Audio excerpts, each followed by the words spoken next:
Alright, this is just a older Craftsman DLT3000. It's got the original 18.5 horse Intech single cylinder engine. Really big, a lot of horsepower for a single cylinder. I guess the biggest issues I've seen on these Intechs were probably valve issues, which this one actually did have. It was, they say every season or so, you gotta just clearance your valves, which is just take the valve cover off and throw a feeler gauge in there. Not a big deal. This one, it was a little bit out. When I tried to start it up for the first time, it was popping out the intake and stuff. Clearance the valves, and I don't know, started every single time since, and doesn't seem to do the intake stuff as bad as it used to, or if at all. So, didn't smoke much as I ran it. Mowed the front yard a little bit. Haven't used it a whole lot.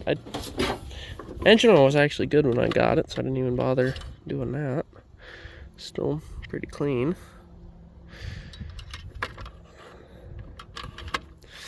Battery, I just threw that in.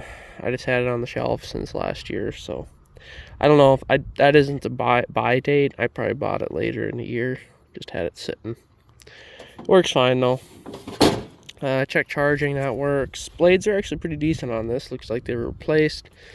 See, it was that tire and driver rear, if you want to call it that. Those were out when I got it. Looks like the front does leak out after 3-4 hours, so you can just get a mow done in or so. A couple acres of mowing. This one's still pretty full. That's should be the one that was like crossed, I think. But seat's got a nice swivel on it. Oh, pretty nice for when you get off.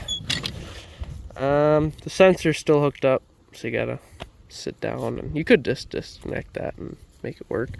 Fuel tank's under here. I'm not necessarily a fan of that, but they I guess it does kind of keep contaminants out. There's the model number and all that stuff for it. It says hydrostatic drive, as seen by that.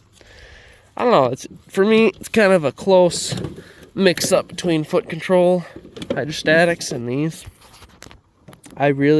These really are quite simple, and you don't, when you go over a bump, it doesn't jerk your foot around or whatnot and cause it to go faster or slower either. So there's advantages to both. I mean, foot control, you have an extra hand, but you might get a little more jerky stuff with it. It does have a choke and throttle on the same thing. It's gonna be kind of hard to start it here. I'll put the phone down.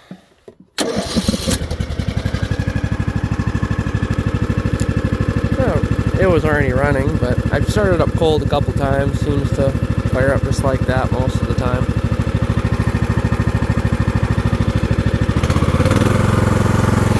Well, let's try her out. Hydrostatic's pretty smooth. I'd say she's a pretty fast hydro. I mean, pretty average. Not gonna win any Indy races or anything like that, but not bad.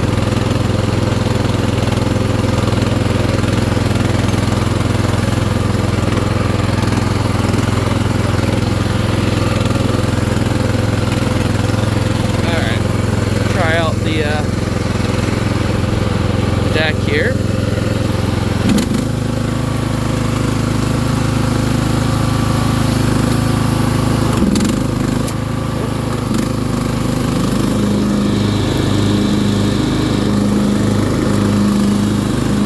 Just adjust the deck's height.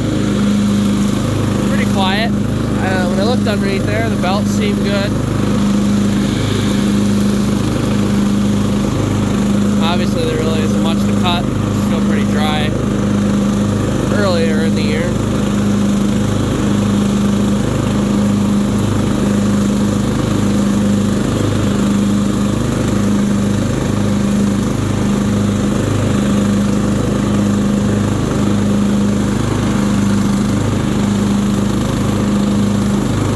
I did check the lights, they do work, so it is a fully functioning mower.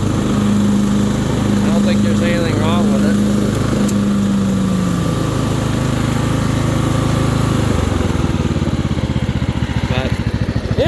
Oh, better put the brake on. There, I should turn the lights on. Show that. Not like you really ever use them anyway, but I guess they're there. If I had to guess a vintage on this, as far as what year it is, I didn't look at the date of manufacture. Not sure how to read it on these anyway, but I believe this would probably be like 2005 to 2010. Definitely not past that. It's after they went away from the flatheads in the late 90s and stuff. I believe this is still technically a Sears, but it was after Sears was bought out. They're just kind of using the name at that point. Yeah, it still says Sears and Roebuck down there, but I guess Craftsman still technically is that. Yeah, I guess that's really all I gotta say on it. It's kind of got that nice hitch set up there, so you can lift trailers at more of a truck height. It's a used mower, certainly not brand new, but I have a feeling it's got plenty of hours left on it. If you have any questions, I guess throw them in the comments. Let's have a good one.